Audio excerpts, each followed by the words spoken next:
What is going on, guys? Welcome back to the channel, and today I will be reviewing The Perks of Being a Wallflower. So The Perks of Being a Wallflower came out in 2012. It was directed by Steven Chbosky based off of his novel, and it stars Logan Lerman, Emma Watson, and Ezra Miller. And it tells the story of Charlie, a freshman in high school who is very introverted, partially by nature, but also due to his past, and when he befriends two seniors, he is taken on a roller coaster of experiences emotionally that introduce him to the real world as he tries to survive the undeniable nightmare that is high school. Now, I had always heard about this movie, not within the first couple years in which it came out. Like, not a lot of people saw it, but the people who saw it were like, that was a really good movie, but it kind of remained like an indie gem for quite a while, but recently it's actually become very, very popular, especially among teens. I've known about it for maybe the past 2 or 3 years, and I had always really wanted to give it a watch, but I just never quite got around to it,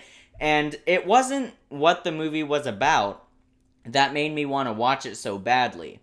It was what I was hearing about the way it was executed. I didn't get anything spoiled for me. The first time I watched this movie, I had no idea what was going to happen. Those of you who have seen it, you can probably guess how unrelentingly nervous I was during the finale. But I was hearing that the way the film sounds when you just read the synopsis is really not the way it is at all in actual execution. Because yeah, when I read that synopsis, you're like, oh, it's another one of these stupid YA book to movie adaptations with melodrama and teenagers and angst and did I mention angst? In my opinion, when it comes to these types of stories, there's good angst and there's bad angst, and I'm talking about execution. Most of the time, the angst in these types of movies is executed so terribly. It is such a poor representation of what teen angst actually is, and they make it so cringy and just terrible all across the board. And then there's very well executed angst.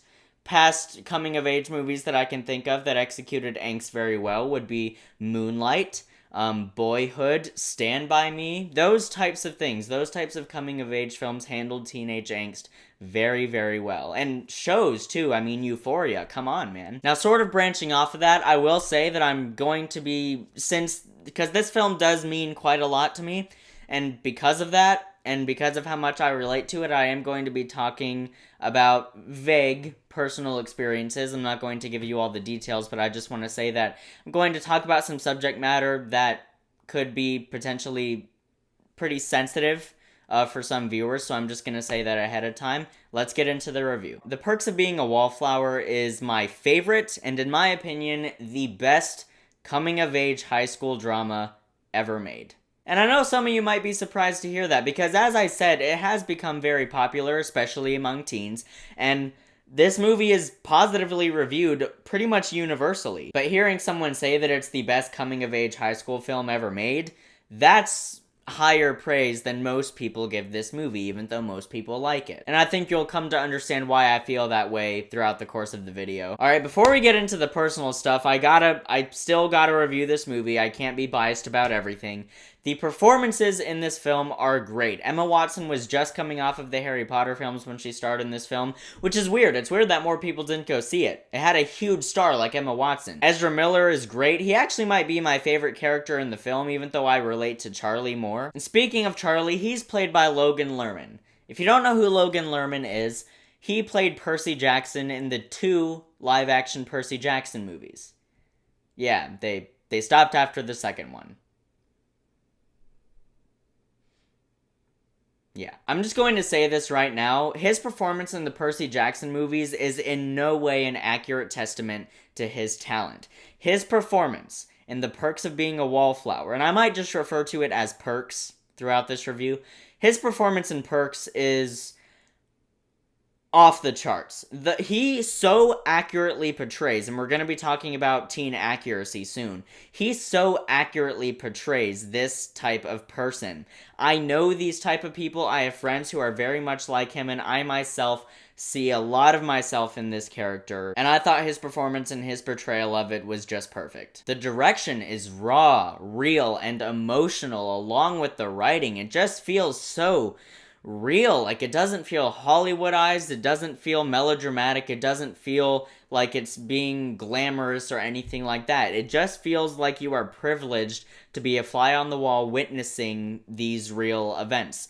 Obviously, the movie is not based on a true story, though I imagine it's probably heavily inspired by the author and director's personal experiences of high school. Fictional film, but it feels so undeniably real. And as I said, we're going to talk about this now. It is literally unbelievably accurate, at least in my experience. And this is a point that I kind of want to make, because there are some people who I've talked to who aren't really that big on this movie, and I think your enjoyment of this movie is probably going to depend very heavily on what your high school experience was like, or is like currently, since it's very popular among people who are still in high school. I myself just finished sophomore year. I'm going to be a junior. I haven't said that out loud too often. Saying it out loud, it really does not feel real. Holy crap. And I will say, as someone who is exactly halfway through high school right now, this movie is so accurate to my experience. And as I said, we are going to be getting a little bit more personal in this video. The way it portrays Charlie as a character, I just absolutely adore it. It is so accurate to myself and to many of my friends. But also just the way teens interact and the way Charlie reacts, because he's a freshman in this film, the way Charlie reacts to being introduced to certain activities, kind of like a fish out of water scenario. The way he reacts and certain rabbit holes he goes down, I'm going to put it that way. It's all just portrayed so accurately to my experience. Now, I don't want to concern a lot of you, even though what I'm going to be talking about in a second is probably going to be much more concerning than this, but I'm going to say this right now. Every single experience that Charlie goes through in this movie, I have gone through in my life in some way, shape, or form. I'll put it that way. Also, all parents need to watch this movie.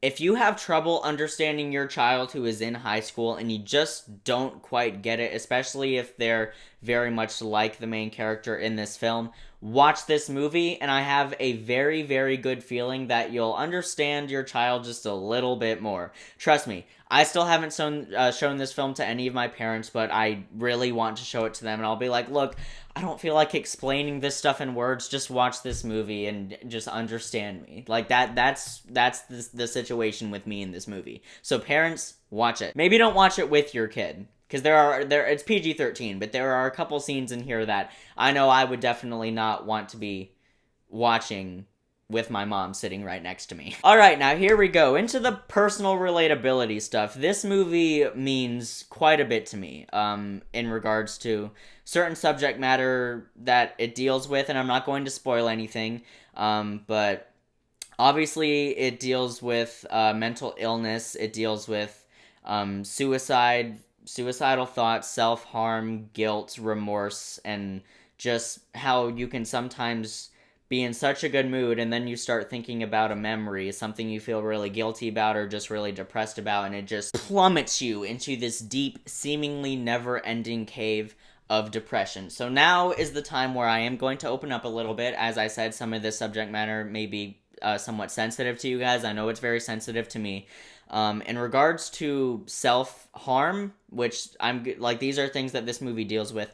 Self-harm, friends who deal with mental illness, spending time in the hospital, those deep caves of depression that, as I said, can seem never-ending. I have dealt with the majority of this. Spending time in the hospital, not really, but self-harm, depression, guilt, remorse. These are things that I have felt very deeply and that I continue to feel and will continue to feel throughout high school, I am sure. It's just the type of person I am. If I start ruminating on a certain memory that I feel very, very guilty about, there's gonna be no escape. That entire day, I'm going to be in the worst mood. I'm going to be so depressed. And I'm laughing, it's very serious, but you gotta laugh sometimes. And I'm probably not going to get any sleep that night of the day that I'm in that deep state of recollection.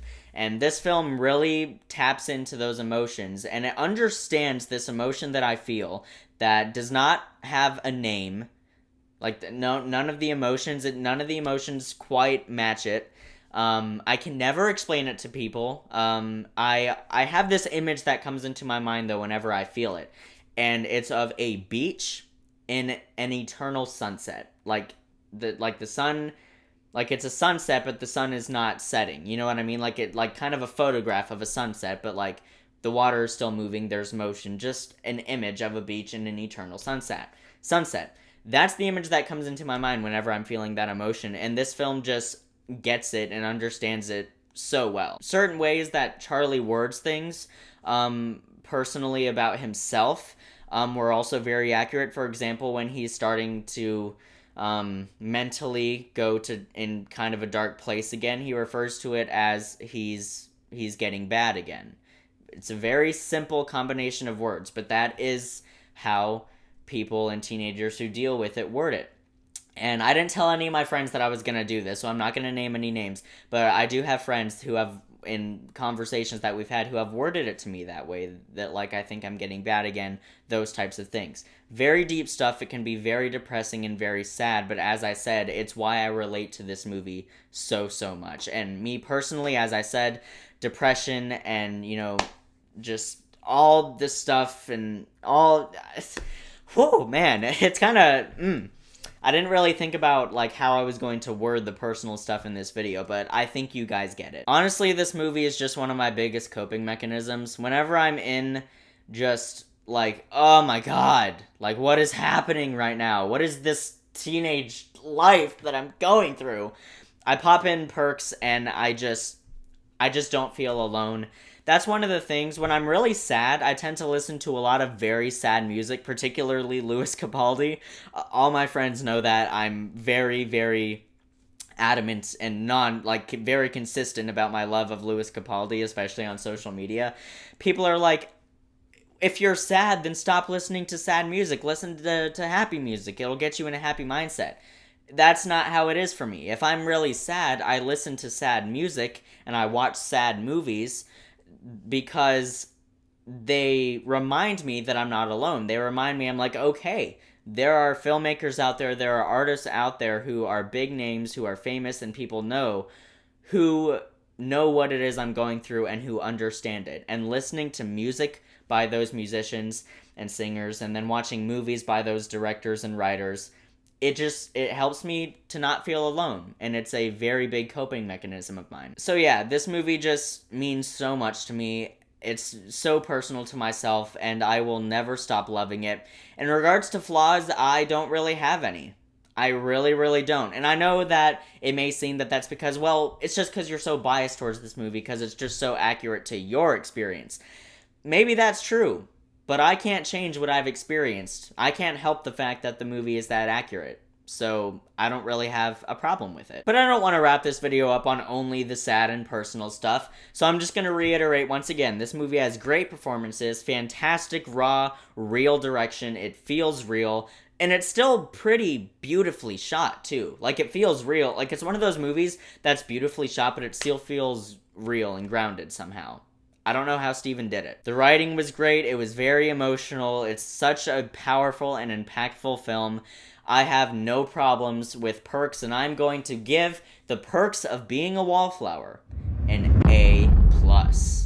Let me know what some of your favorite coming-of-age films are, and if you've seen The Perks of Being a Wallflower, let me know what you think about it down below. I'm open to all perspectives and all interpretations. Don't think that just because this movie is so personal to me, and I love it so much, that I'm going to trash you if you don't like it. It would be so boring if everyone had the same opinion on every single movie. Wouldn't that just be so boring?